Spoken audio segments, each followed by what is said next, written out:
Timeout talk.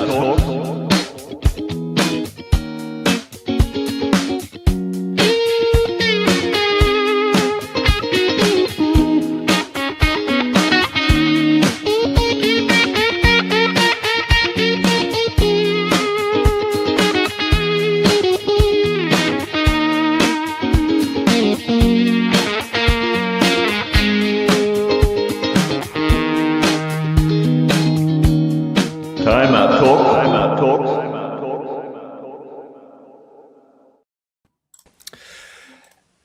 We're back. Unfortunately, we're going to be talking a lot about the Bruins and Celtics, but we are back. Another weekly edition live. Timeout Talks is sponsored by Chase and Throw's custom t-shirts and accessories, the Ice Shaker, and of course, we are streaming on the one and only Kirk Minahan, the Minifan Show Network. Josh and of course Ben back here on another Tuesday. We've been back. I've even got the Timeout Talks merch. I've been trying to be better about it, guys. But Ben's wearing some merch there of a team that went different. He went different, and I'll tell you one thing, Ben and I were completely wrong. The Celtics went very different from what we thought. They were up 3-1, I believe, in the series, Ben, or it was 3-2 last time we had talked. I kind of left this podcast, kind of concerned about the Bruins, very upset about the Bruins. And of course, we're going to get to those guys after, who I feel like have kind of made it off a little lighter, ironically enough. But I mean, you talk about different, Ben. What? I'm going to let you take the reins here. Definitely different from last week, Josh, and rocking the Celtics just in solidarity. Everyone knows I'm always got the Timeout Talks sweatshirt, or I got plenty of t-shirts over here. But hey, beautiful day out there, Josh, 83 degrees. No sweatshirt time. This was t-shirt weather, but I just wanted to show the support. And this is, listen, I got Tatum. It's Tatum on here. I just wanted to show the support to Tatum and Brown on that one, because I know me and Josh talking to before the show, 98.5, they already got those crazy speculations, and everyone's always already talking about now splitting up the duo and everything. And I think we got to keep these two guys together, Josh. So just starting off the bat right there, we got to keep these two guys together. I know we're looking at Jaylen Brown, and to be honest, I haven't even heard those comments, Josh, on the stream. I know he streamed and he made a bunch of comments. I'm not even going to listen to that because that's going to do me no good. I've been one of the biggest Jaylen Brown supporters since day one, and I don't know what he's doing coming on a stream talking about this performance, and he's dropping some pretty crazy comments saying this has been the most fun he's had all year, in any season he's played in. I guess so. I mean, yeah, he was an almost MVP, but just bailing out like this kind of would leave a little more sour taste in my mouth. I don't know if I would have said those things from him. So Jaylen Brown's he's not going off the rails right now, Josh, but I don't know, some of these comments, I think he just needs to reel it in. And he's just too good. I mean, I don't want to lose this duo. You look at the landscape of the NBA, there's talent out there, but I mean, when you got two elite guys like this, you have to keep them, because you saw what happens when Tatum's not there. I mean, this roster, I don't know what this, Josh, we're going to talk about this for a while too, but this starting lineup, it felt weird. I mean, as soon as they put those guys up on there, on that screen, it just felt weird. No Vucevic, you see him over there. I'm still confused, still puzzled why he saw no minutes. Not sure why we tried to make a huge trade, not a huge trade, but get under the luxury tax and get rid of a key guy in Simons for a guy like this that was supposed to have a role. If we're not going to use him in a game 7, that's a little confusing. But Josh, that starting lineup, 3 guys in that lineup had 0 points in game 7. I mean, you can't have that happen. I mean, hey, Ron Harper, he's decent. I mean, had a good year. Undrafted guy, you can't have that in the starting lineup in a game 7. Luka Garza, he's a role player, bench guy. Role player at most, bench guy, typical. And the only pass I'm giving is Baylor Scheierman. Baylor Scheierman showed some fight this series. He's got a little dog in him, Josh. I'd like to see him around. He deserves some of those starting minutes. But those 3 guys getting 0 points. And we're in game 7 at the Garden. You can't have a slow start like that when you got guys like Embiid and Paul George playing like he's I don't even know when Indiana Pacers Paul George is just pulling up on everybody, and Maxey and Edgecombe are playing just dynamic basketball. You just can't have a slow start. And to have this lineup, Josh, it was just weird. It was just a bad vibes all around, and they still had it. I mean, we've got a 1 point lead, and at 1 point we were down by one, and we're just chucking up threes. And I think that's the major point, Josh, right here, and that's where I'm coming back with it with Jaylen Brown and Tatum. Let's keep these guys. Even Pritchard and Derek White, obviously Pritchard, obviously Derek White too. We got him under contract and everything, but I know just speculation now, moving everybody around. Now let's keep this core. We definitely need some more pieces. I know I had an argument, mainly with Ray on that one about would you rather have a point guard and center. I might have to disagree on that one. After this, I might have to reel it back in. I think we need a big man. Because Pritchard and White can do it with less pressure on them when we've got obviously a fully healthy Jaylen Brown and Tatum. I think we need a big man because Kata can't cut it. Kata had a great year, Josh. Totally, Kata, 100% on it, 100% great year. I'm not taking anything away from him, but foul trouble like that, he just didn't perform in this postseason, and we can't trust him in this one. So we need a little more support from him. But I want this roster. Ultimately, Josh, it's this coaching staff. I don't want to be the guy. We're copying 98.5, but Joe Mazzulla, we might have to reevaluate him. I don't know. We had a really great championship run. A lot of things lined up for us, but I mean, there's 1 point in the game where Maxey gets that foul, and you've got an assistant coach saying challenge it, another assistant coach saying don't challenge it, and Joe Mazzulla saying I was trying to take a timeout, and we lose a challenge and we lose a timeout. It was bizarre. I think, Brad Stevens, I'm not blaming Brad Stevens, he's great up top, he's doing his role, but this coaching structure, Josh, this live by the three, die by the three, we have to stop it. We're wasting these years with these guys. They're too good of a team. You saw at the end of the year when Tatum came back. You saw what we could do when we don't do that, when we just actually cut to the rim.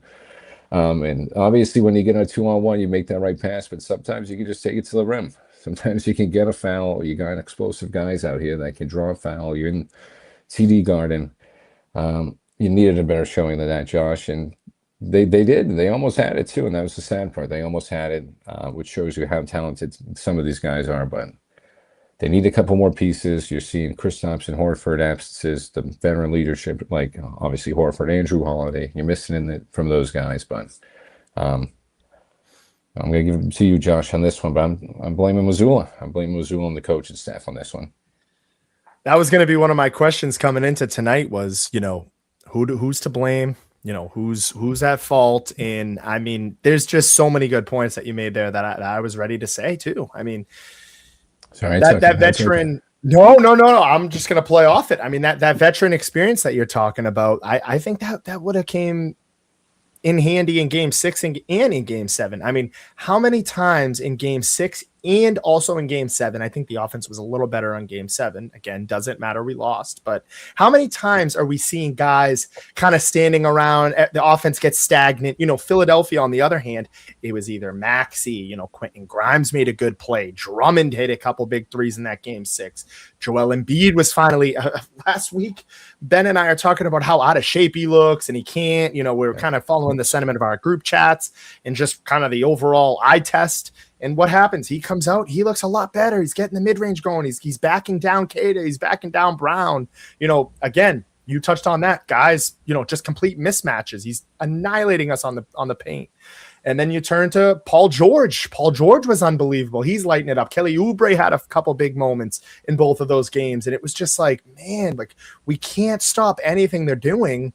And our only solution in game 6 and in game 7 is let's just run our whole offense through either Tatum or Brown, and especially in game 7, let's just run it through Brown, and let's just run screens at the top of the key. And that's all we're going to do. We're going to either let Pritchard bail us out by hitting a crazy 3, or as Ben mentioned, we're just going to sit there and pull threes all game.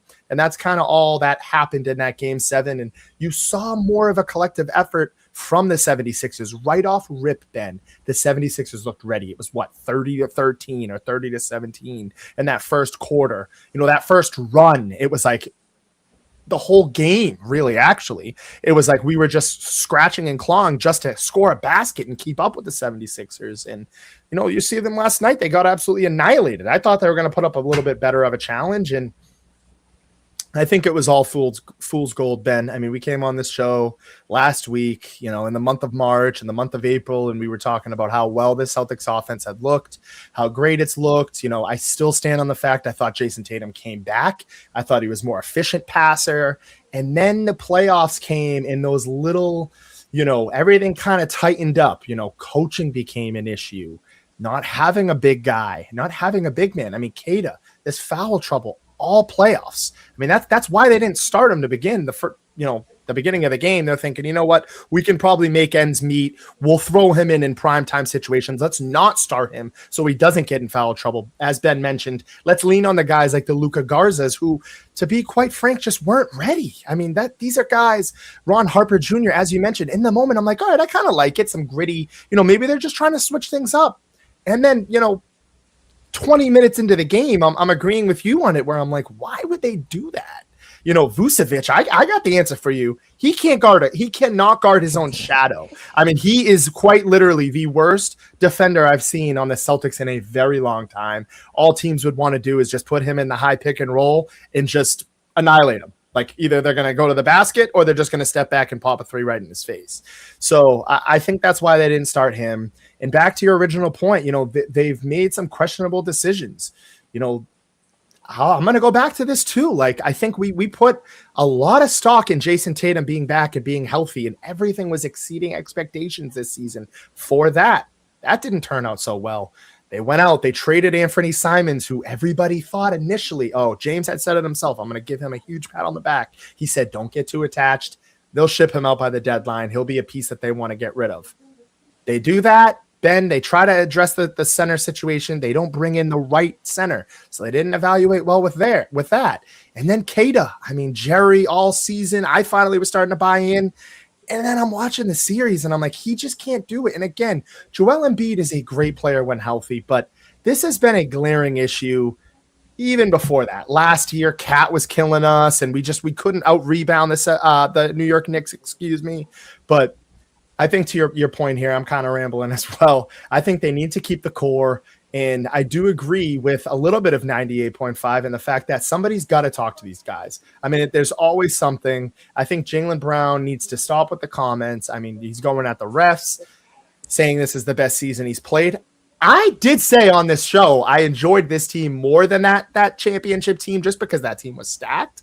But then again, we saw how loaded that team was. They didn't have those Drew Holidays. They didn't have those Kristaps Porzingises to, clean up the glass and make those big second chance baskets when you needed them. And we relied a lot on those young players. We rag on the Red Sox for it. And of course they're in a different situation, but let's call it for what it is. Luka Garza, Keita, the Hugo Gonzalez's, those guys weren't ready. And you're throwing all your chips on for Derek White, who hadn't been playing well until the game 7, Pritchard and Brown. I mean, that was pretty much it because Jason Tatum didn't play game 7. And I'm done hearing the people call Jason Tatum selfish or on 98. They were trying to say he sat him. I mean, come on. The guy came back from an Achilles injury. Let's, the right decision. Let's not ruin his career over a game 7 we probably might not have won anyways. But then the bigger question moving forward, and I'm going to turn it back to you, is they need to address some things. They need to maybe move somebody, whether it's a White, whether it's a Pritchard. I do think that they need some type of big piece, some depth, because I like Keita, but he can't be an everyday and every possession big. And I think this team's got some glaring issues that they've got to figure out. I'm not freaking out over Missoula. I still like Missoula. I still like the core of the Brown and the Tatum and Brown, but they need a big man. I agree with Ray. I know you didn't agree with Ray, but this has been a glaring issue even before we had Kristaps, and they need to figure something out. I mean, I don't even if it's like a Klingon, or I know Jerry had mentioned like a Zubox. I mean, the Blazers aren't going to trade us Klingon, but these are good.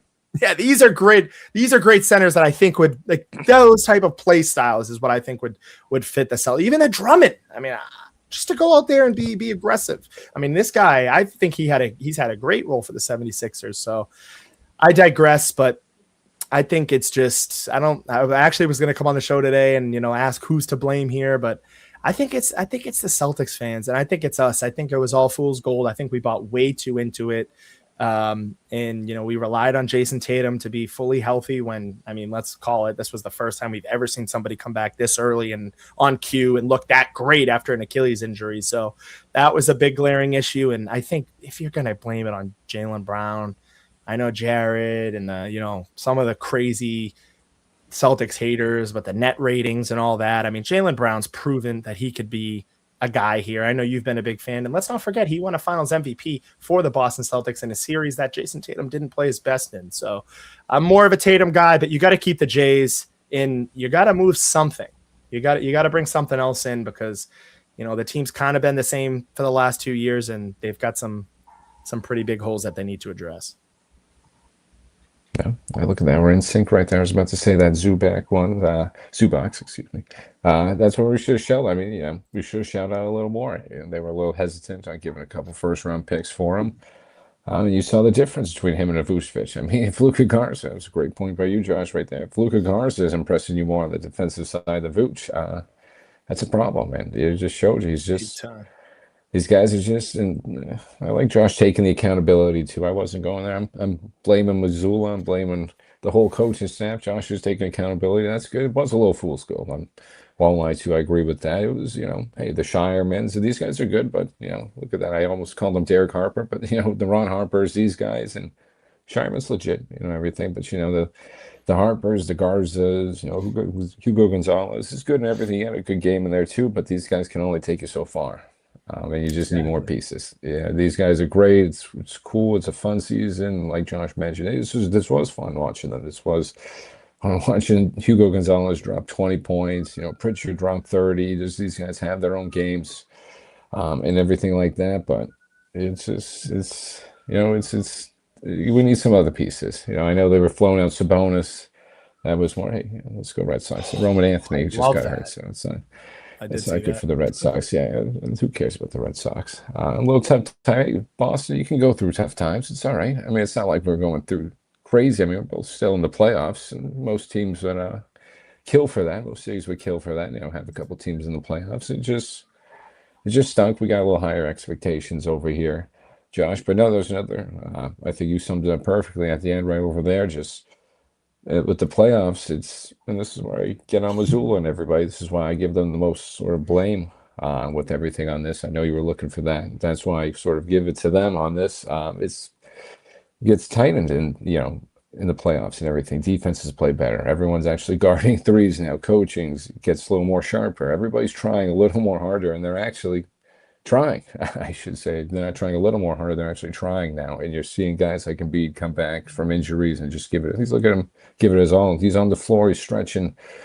During timeouts, he's going hard. He's just got the whole staff around him. Playoff P. He's stepping back. These guys just step up, Maxey.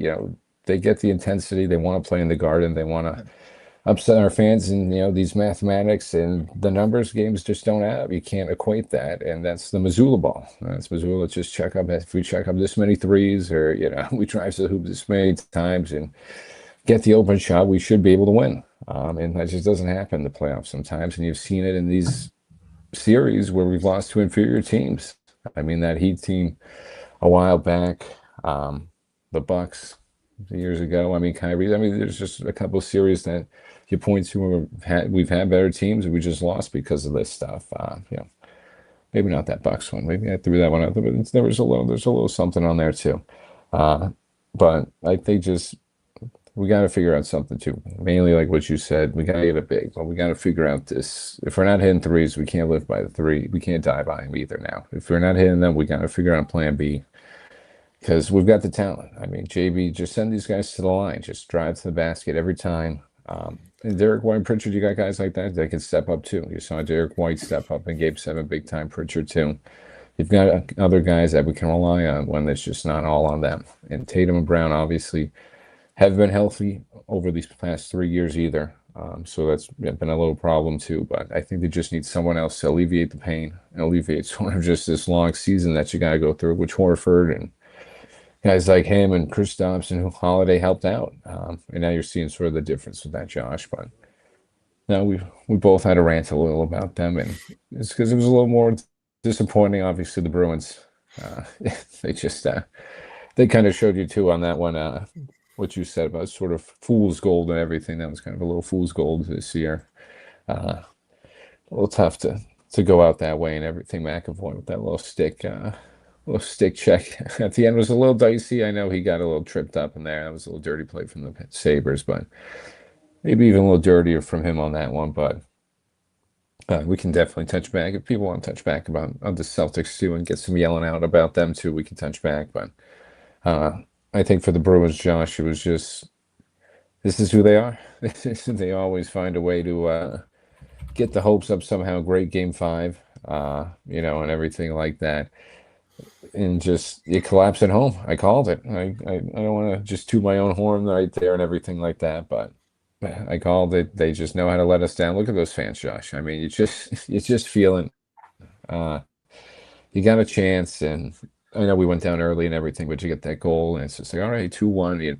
We're back in this. We just need one more. Let's just hunker down, and there's the onslaught. And maybe that's shame on me, and I'm not going to throw just Josh in there too. Maybe that's just shame on me not knowing how good the Sabres are.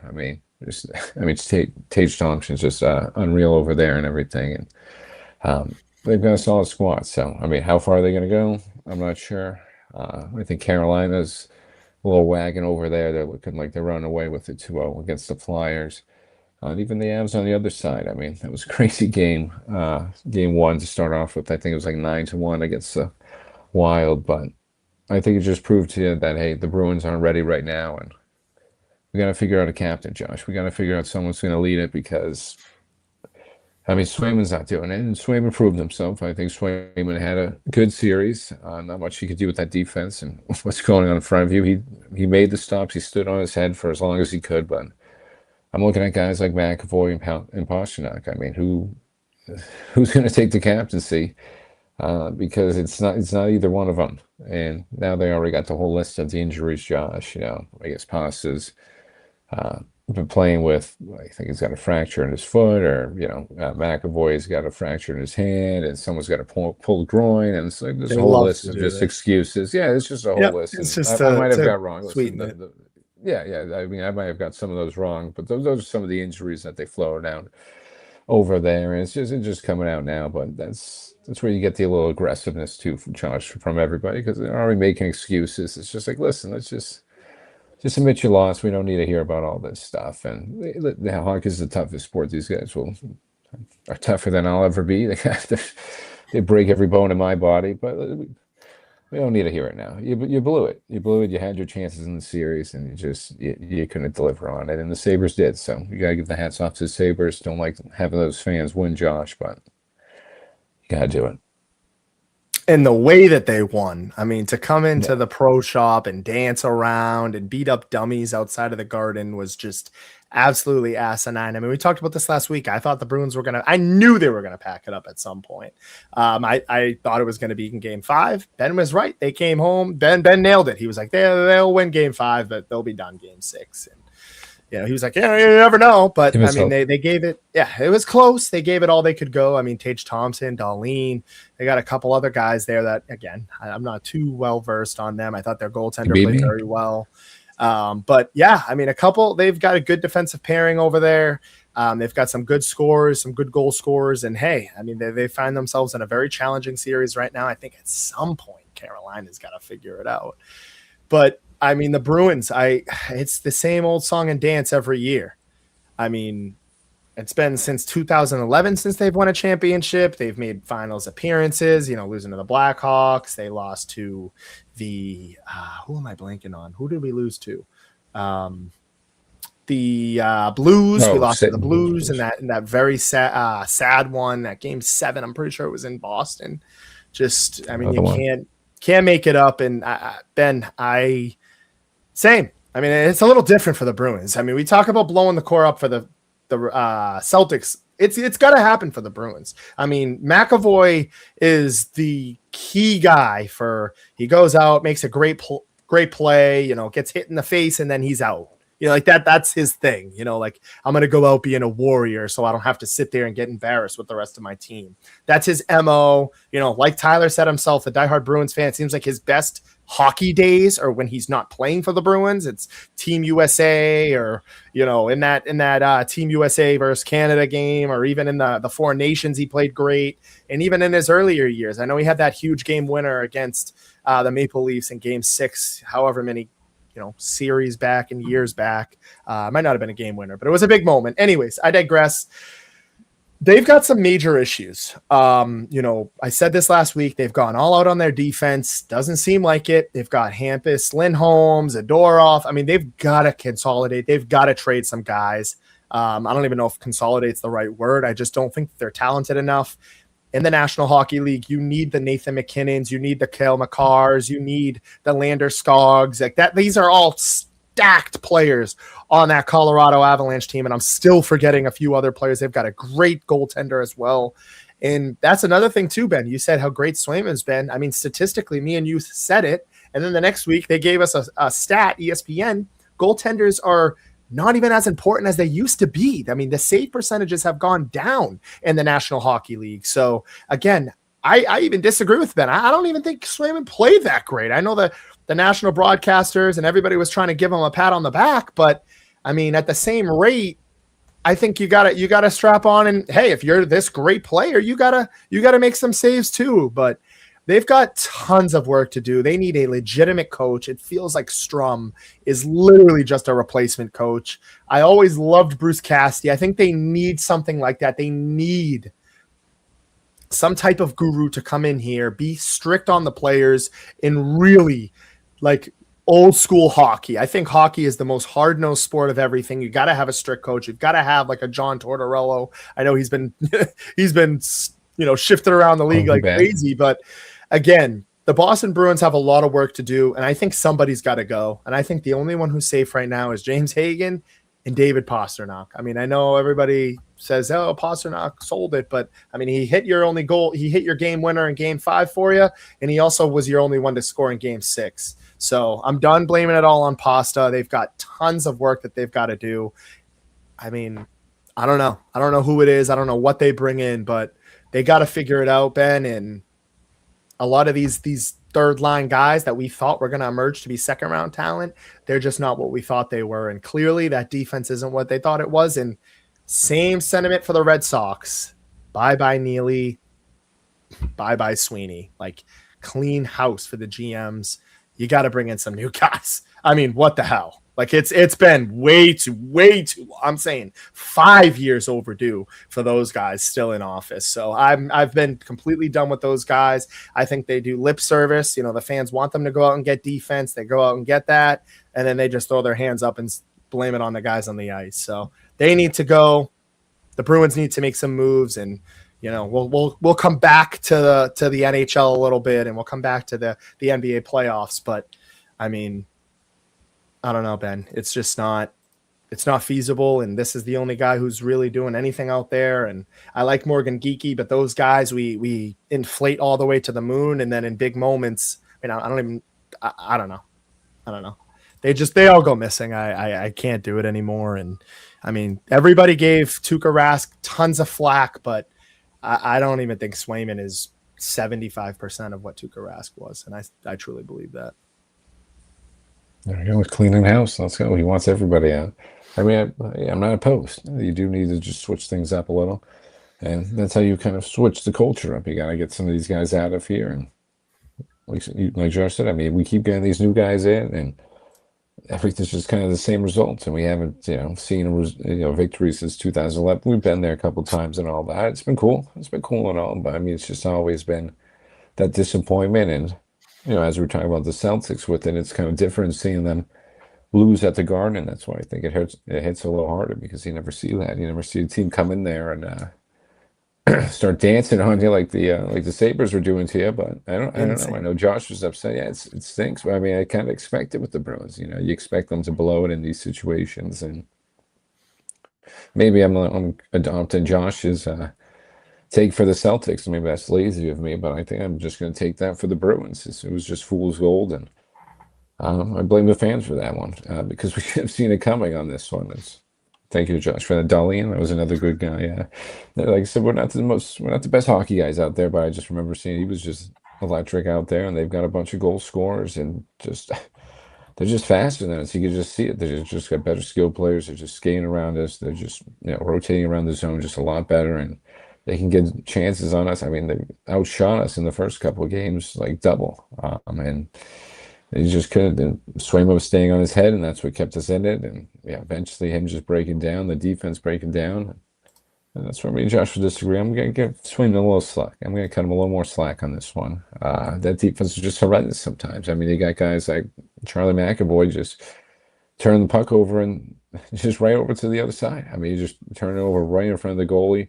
What are you supposed to do? So Swayman, I think, was just hung out a little too dry on that one. And I agree, Josh, maybe we just got to clean house, and everything like that. And we just got to adopt some new philosophies. But yeah, keep Hagen and they say keep Pasternak.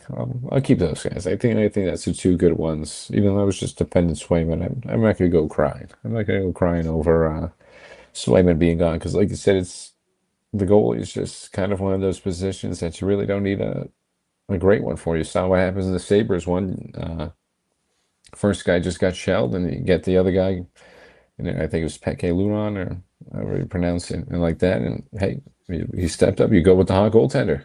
I mean, that's what we kind of saw, with Linus Olemark and Swayman. You saw it kind of, maybe that's why Swayman was a little better. You had always had Olemark just kind of backing him up and kind of relieving some of that pressure, or, having another go-to guy right behind him. Didn't hurt. So maybe that's what it was. And maybe that's what we need right now too. But I'm with you, Josh. So let's just try to, those are the two guys safe, and let's just try to revamp things because I'm tired of seeing them lose. It was exciting having the Bruins in the playoffs. Love seeing the Bruins out there and everything, but we need something. We need a different infusion of energy over there, a different way of looking at things. So, give me some new ownership. Give me some, I don't know, just give me a new GM. Give me a new GM over there and everything. Get rid of Sweeney. We don't need Sweeney anymore. Let's go somewhere else. Going somewhere else. We're going to stick in Boston. Again, we're definitely going to get back to, we'll talk a little bit more NHL. We'll dive deep into the NBA playoffs. And of course, we'll get to some of your comments. It's been kind of a slow night. I think everybody's kind of just in the dumps about the Celtics and Bruins, which totally understandable. But let's talk about a team that just, again, I mean, they're still, Ben, I don't know. I mean, you see the thing scrolling. I didn't even put up photos or any type of graphic for the Red Sox because it's been, I mean, they're in dead last right now. I know things have gotten a little bit better, but I mean, Roman Anthony's been hurt. Crochet's been banged up. I mean, Ranger Suarez hasn't been as good as we thought. Sonny Gray's already hurt as well. I mean, this Red Sox team, what is the realistic expectation for the Boston Red Sox this season, Ben? Like, what are you expecting? Let's get out of last. Let's not stay in last, and that'd be good enough for me, Josh. Let's stay out of the basement, and I think that'll suffice. Because we're already just littered with injuries, like you pointed out. I believe Ranger Suarez got hurt too. I think he came back, but I think he was battling something too. And as I mentioned, Sonny Gray going down, and Crochet was sort of just starting it all off with, and the cherry on top of Roman Anthony, getting injured on that swing, just coming out the game right after it. That's good for us. So I think just with how the season started and how it's going right now, what's happened throughout it, I'd be good with not finishing last. Let's get out of the basement. Let's just hang out. Maybe let's be better than the Orioles. Maybe let's be better than the Orioles. Be better than the Rays. Give me somebody else because. I don't know. And, hey, just give me a couple of Yankees wins. We could beat the Yankees a couple of times. That'll help me out with it on that one too, Josh. But no, I think this team's just too young right now, and we've just got too many injuries, and we're not ready. We got rid of all the veteran leadership. Talking about ownership and coaching staffs and disarray. This is just kind of the Red Sox motto right now. They're just all. I don't think anyone knows what's going on right now, so I think the expectations just got to come down. It was pretty high before in the season. I mean, look at those signings, and Roman Anthony was supposed to be this, he was supposed to elevate right here, but him going down is just putting a damper to this, and just the injuries are taking this team down. And Ranger Suarez and Sonny Gray weren't that good when they started going too, Josh. So, like I said, I think he's Ranger Suarez is back and everything, but he was dealing with some injuries, so you already saw some of that. But give me that last place, Josh. Give me that last place, and maybe a couple. Give me a couple Yankee wins, and I'll be good with it for the Red Sox. Yeah, the Red Sox right now up 7-2. Hey, Morant, wins like I that. know Jared saying he liking what he's seeing so far. They're up There 7-2 we go. against the Tigers, and as Ben had mentioned, I mean, you look at this team. Let's see what we got out of Monasterio, Caleb Durbin. I mean, are we going to kick the tires on him? I think you're approaching the end on Trevor Story. Wilson Contreras. I love him in the video game. Break with him. I think he is who he is. He's got to run in today's game, but I mean, you got to consolidate. I mean, how many outfielders do you need in that outfield? I think that's going to be something I say till I'm blue in the face. But yeah, I think it's just making sure Peyton Tolley, Brian Bayo, if he can take a step up, can Ranger Suarez be pretty solid? And can they have a 1, 2, 3, a three-headed monster in terms of, a decent pitching staff? I think Sonny Gray is getting older, but I mean, can they really rely on Garrett Crochet? And what do they have for the future? I mean, the biggest point is they're not going to be a playoff team unless, I mean, it is early. It's May. It's just, been a little over a month. Let's see what these guys got. Personally, Ben, I think you would maybe agree with me here. I don't think they have what it takes to make the playoffs or even come in third. But yeah, get out of the basement. Don't hang out in the basement and just emerge off this talent. I mean, it'd be nice to see Abreu take that step or even, basically replicate what he did last year. It'd be nice to see Rafaela kind of, become a little bit of a better hitter, maybe get a little more power into her swing and just kind of dump off some stuff, get off Yoshida's contract, get off Jaron Duran or one of those guys. I don't know. They're going to have to make another move. And I mean, hopefully Roman Anthony kind of gets out of his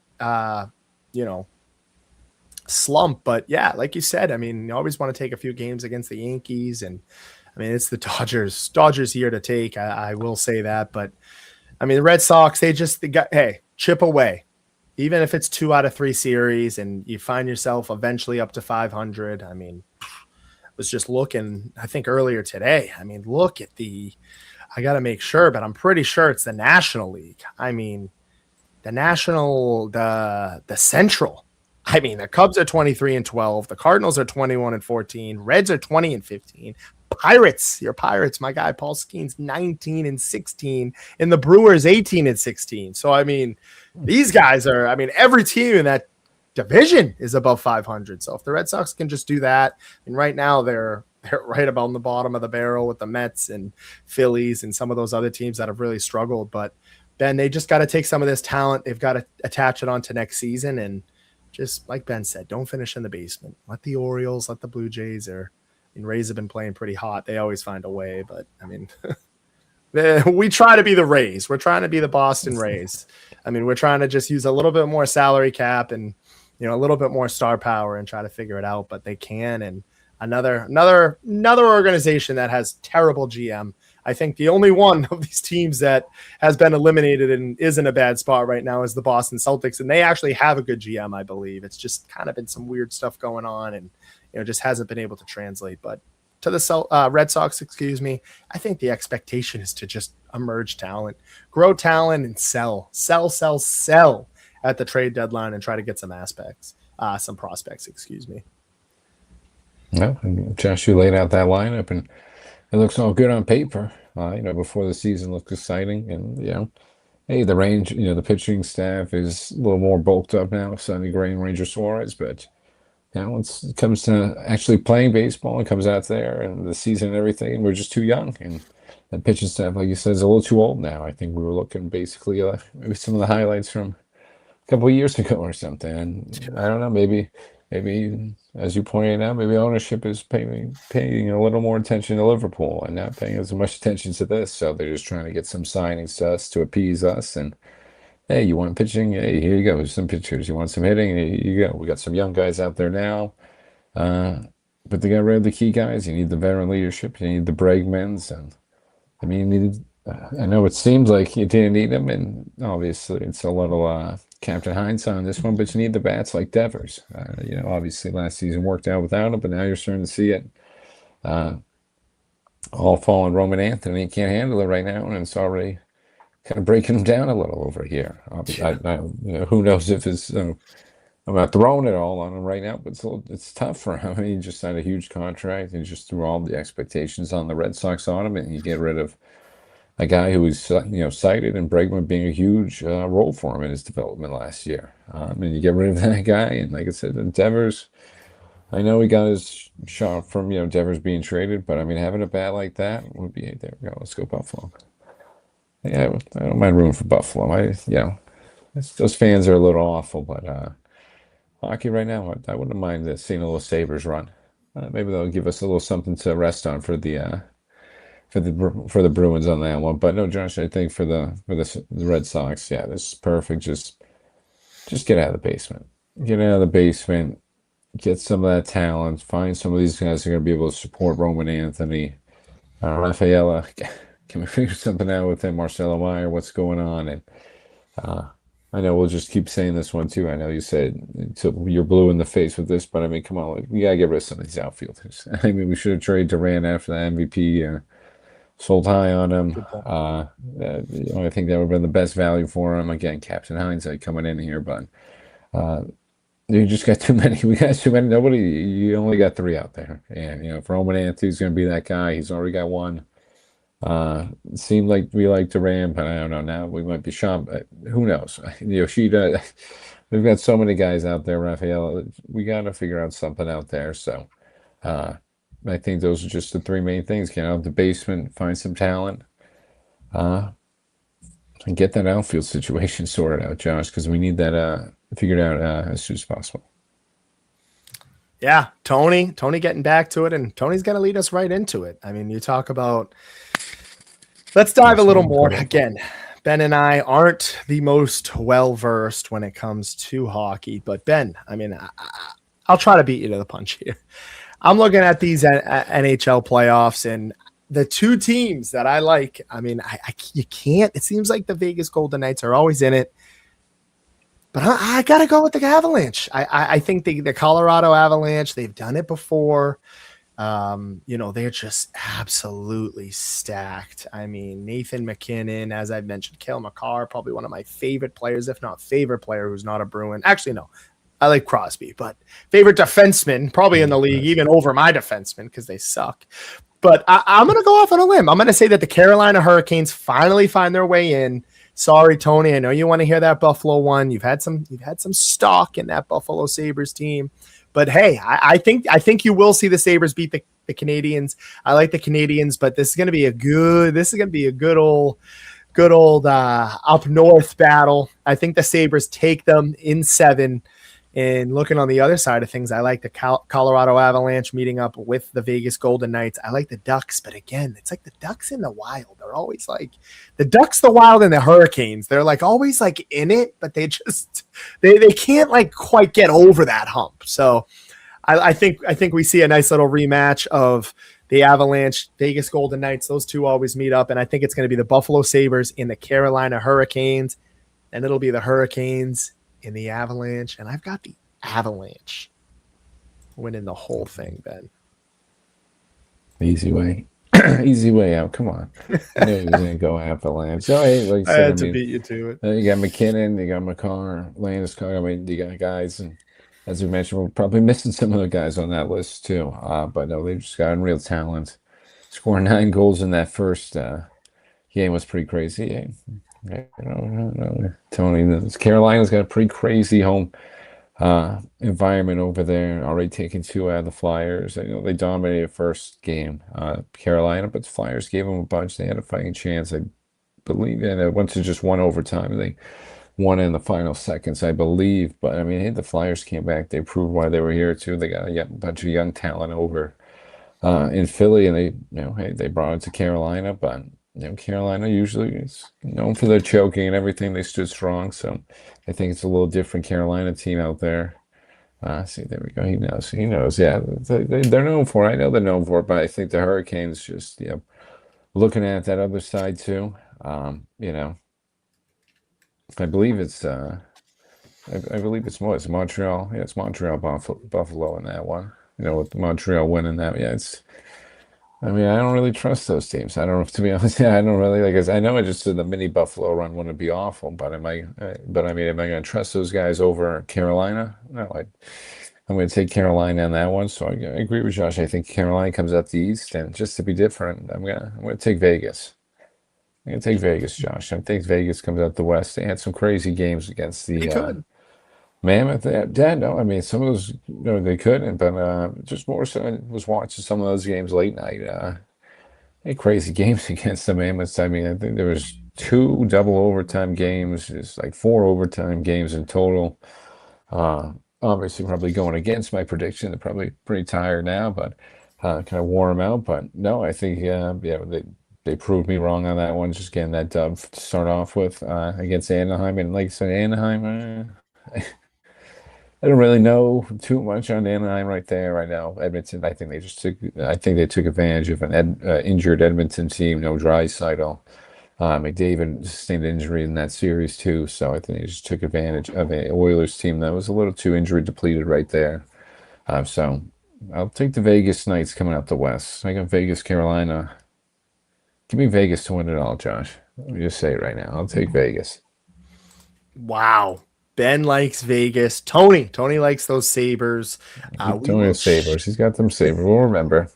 we will check back in on the NHL playoffs. Now we got to get to some of the NBA, which I got to say this. I'm going to let Ben go first because I went first last, but I owe an apology. Adam Silver, the Jerry Abrahams, the Jareds of the world. The NBA has been great. I have been hooked in these playoffs, and I kind of thought, I'd watch the Celtics and I'd kind of dip off. I'm having a blast.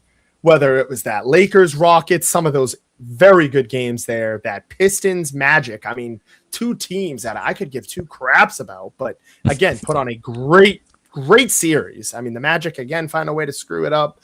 I thought the Pistons were going to lose earlier, but hey, they find a way. Cavs, that they got some tough dogs on that team. So hey, I gotta say, with Wemby, with all that stuff, with some big injuries still even mounting, no Luka, no KD, Wemby missing some of the playoffs, no Tatum, Ant missing a lot of last series, no Joker, he got eliminated.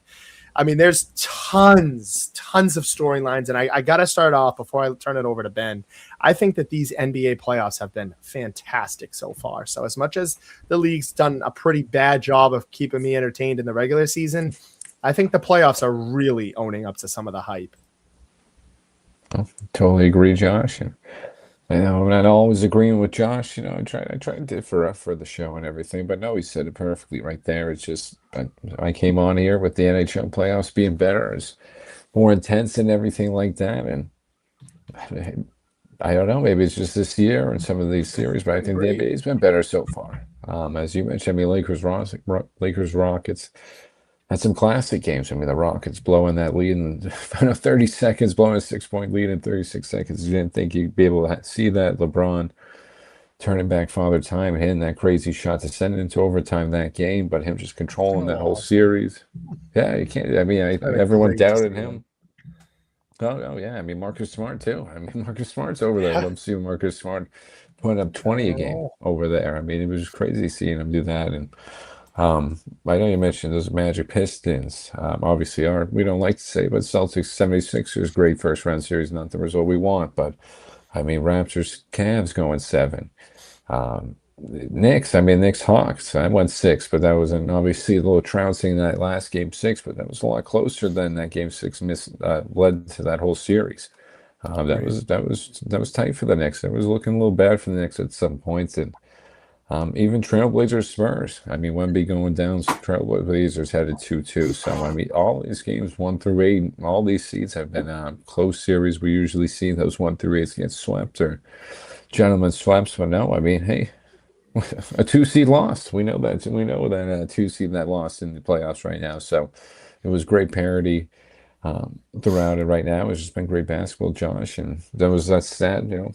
That's the stat, but we brought up earlier, everything tightens up in the playoffs and everything heightens and everyone's playing with a lot more just pressure, and they just want it more. They're playing with a lot more just kind of intensity with everything about it. You don't see it in the regular season, and here we go. We get to 1,000%. No, that's perfect. Thank you, Jimmy, on that. But it's what you want to see in the regular season. And yeah, hey, injuries, blah blah blah. Load management, whatever. This is what the fans want. This is what you want to see, and this is when you can get the numbers. And talking even that this round, I mean, Ant-Man coming back. I mean, Anthony Edwards already back. Yes. That was my crazy guy. to see him back. I know, me too. I love seeing him out there. It's just they've been crazy for it. And just seeing that series, I mean, seeing them come back that fast was just I wasn't expecting it. Now they got 1-0 lead. Thunder Lakers tonight. And obviously, yeah, that trouncing for the Knicks, I thought it was going to be a little more close from the 76ers, but that had me a little Same. concerned. I would have been like, I don't know what we would have looked like right there. I know Tatum would have been back, but I don't know. I don't know. That would have been a little something. The way they're playing, Mikal Bridges is playing great on both sides of the ball. Cat and Brunson are stepping it up. OG is playing unreal right now. Their bench is killing it. So, I don't know how that would have worked out for us, but Pistons, Cavs tonight as well. I believe that's going on right now. Yep. Pistons up. I didn't even realize 41-28. that. Pistons up. Yeah, I mean, like I said, the Cavs going 7 with the Raptors, they showed some weaknesses, and obviously the Pistons going 7, they showed plenty of weaknesses, being down 22 at some point. It's at one point in Game 6, obviously making a comeback in that one, but both teams had showed a little flaws, Josh, before in these first round series, showed some weaknesses that we didn't think we were going to see right away, but interesting to see that matchup, and it's a weird looking field, Josh. I don't know, it's not totally weird, but it's looking a little different, maybe just from the Celtics bias. But it's good to see a little parity out there and see some of these teams. And I'm trying to think of a favorite right now, and I think I might have to go with you. And you're sort of just saying Ant-Man too. I've been loving Anthony Edwards. I might have to root for this Timberwolves team. I love how they brought it to the. And I love how they brought it to the Nuggets and everything. I mean, they got a deep team, too. I mean, Rudy Gobert reminded everybody that he's a 3-time Defensive Player of the Year. Shutting down Jokic. Julius Randle's over there. He's stepping up like a superstar he is. Jaden McDaniels. I mean, I don't really know about this guy. I don't know. He's been playing unreal. Stepping into them and everything. So, I mean, that Wolves team's dangerous, Josh. They're deep. They're young. And I think they're ready. I think they're ready over there. They already had a couple, they've been to the conference finals twice now and all that, but I think they're ready to take that next step, just eliminating Joker and send that precedent for them. Ben, you perfect. Let's go. This is the team. I said it. Rob came in the chat. I want to root for the Thunder too. I don't want to root for the Thunder. Yeah, whatever, Shane. I know Shane. That's his team too. I don't want to root for the Thunder. Listen, that's the team.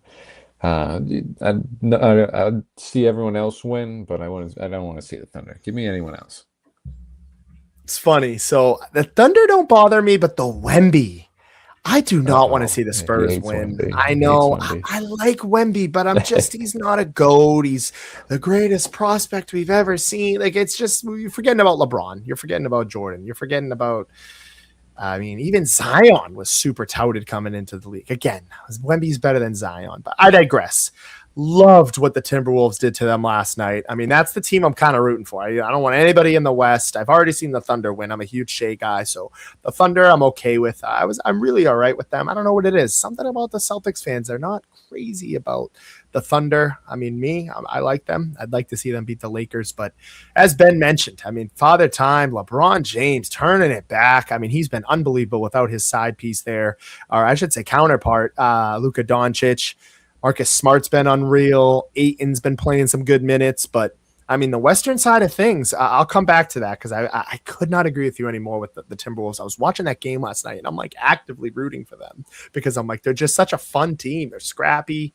We'll get back to that. But the Knicks 76ers, I did not see that game being as much of a blowout as it was. I actually said the 76ers could beat the Knicks because I thought, maybe a little bit of fool's gold, watching a certain team beat up on your team in the playoffs. You kind of buy into that team, but the Knicks are playing. They're destined. It almost feels like right now, Ben, it almost feels like it's their year to go and represent the East. I know they had a crazy run last year, but it was the Pacers that just, pushed them out. Tyrese Halliburton was unreal, but I mean, I'm going to say right now that the Pistons find a way to blow this. I think the Cavs somehow are going to win this. I don't know.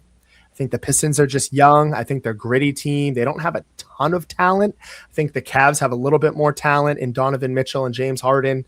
I like Durant. I like Cade Cunningham, but they're a ticking time bomb in terms of injuries. I think the Cavs find a way to win that series, I'm not going to go too much into it. I think we talk a little bit more NBA in the next coming weeks, but I think Cavs find a way to win that series. I think the Knicks do win. I'm going to turn my back on the 76ers. I had the 76ers winning that series. I'm dead wrong. I can admit my wrongs on this podcast. I think the Thunder lay the hammer on the Lakers in 5, and I'm going to do it. I am going to do it. I think the Timberwolves are going to find a way in Game 7 to win on the road, if not 6. I think they're gritty, they're scrappy, and Edwards coming off the bench, like they're all playing their roles. That Shannon Jr. kid was playing great last night. He was doing his job. I mean, they've got Rudy Gobert, they've got my guy Naz Reid. I mean, they're deep. Ayo Dosunmu. He's good. Dropped 43. Their coach, I like their coach. He was I'm all in, Ben. I'm all in. Ant Edwards is probably my favorite on Celtic right now. Let's go T-Wolves. I maybe Curry. I've always been a huge Curry fan, but aside from that, I think the T-Wolves are a fun team. And I'm going to say this right now: they already took out the Nuggets, and I like Jaden McDaniels there saying, or Jalen, excuse me. Basically going at them and saying, hey, they don't play no defense. And he's scrappy. They don't care. They're not afraid of anybody. And they showed that last night again. The Spurs did drop a game against the Trailblazers, and I would not be surprised if they came back. But they match up very well against Wemby and company. So I like the Timberwolves there. I think they're very gritty. And, hey, they go out and beat the Spurs. They would knock out the Nuggets and the Spurs. Watch out, Thunder. Yeah, no, I mean, Rudy Gobert, Josh. I mean, he's proven everything right now. And yeah, I'll go just quickly so you get a little comment in there too. But I'm going to go T-Wolves. I mean, I think you just heard me and Josh just convinced everybody. We should convince everybody. T-Wolves train. Ourselves. Let's do it. Yeah, we convinced ourselves. I mean, they just got a great team. We just went through the whole roster. They're exciting. They're young and just watching it last night too, Josh. I'm just rooting for them. They're scrappy out there like everybody, and it's just if they can beat the Nuggets and Spurs, that'd be just kind of a hell of a feat. And hey, I think they get the Thunder next. Maybe they can beat the Thunder. Yeah, but they got Thunder. Gentlemen sweep over there. Give me the Cavs in that series, Josh. I'm going to take the Knicks, obviously. I'm going to take the Knicks. 76ers, a little fool's gold, but a little tough to see that. I think me and you are in complete agreement along the NBA landscape, which I like. I like it. So Patriots have had to come in here. Look at this. We'll get a couple of these guys. I never ever bet the Celtics. I hate them, but if they won, I would have hit. Jeez, Bobby, man, Bobby. We're they're bad. They're bad. You're right, Tony. Tony is all in on those Buffalo Sabres, so I'll say that. Ben, I'm going to finish it like this. Yeah, I'm very interested. Very interested in seeing what the Timberwolves do. That's my team in the NBA. That's in the regular for the playoffs. That's the team I'm rooting for. Shout out Ant Edwards. I'm going to go out and get a shirt this summer. But yeah, big fan of them. I just want to leave it off to this tonight. I'll keep it on for next week. The Lakers steal game 1 tonight. Things get interesting. I don't think that's going to happen. And we're riding the high. Shout out Ant Edwards, and what a soldier for coming back. And thank God they won. They won that game 1. No, just want to shout out everyone as always. And hey, great seasons to the Bruins Celtics. We tore them apart, but it's a tough one, Bobby. Hey, thoughts and prayers with Bobby on that one. That's a tough one. I feel your pain on that. But no, great seasons from them. Not the results we want to see, but I agree with that from D-Lo. Let's just keep throwing that one in there. Patriots have Pete's, but they'll get better next year, the Bruins and Celtics. And I'll end on this one in accordance with Josh, just like the whole show on this one. Go T-Wolves.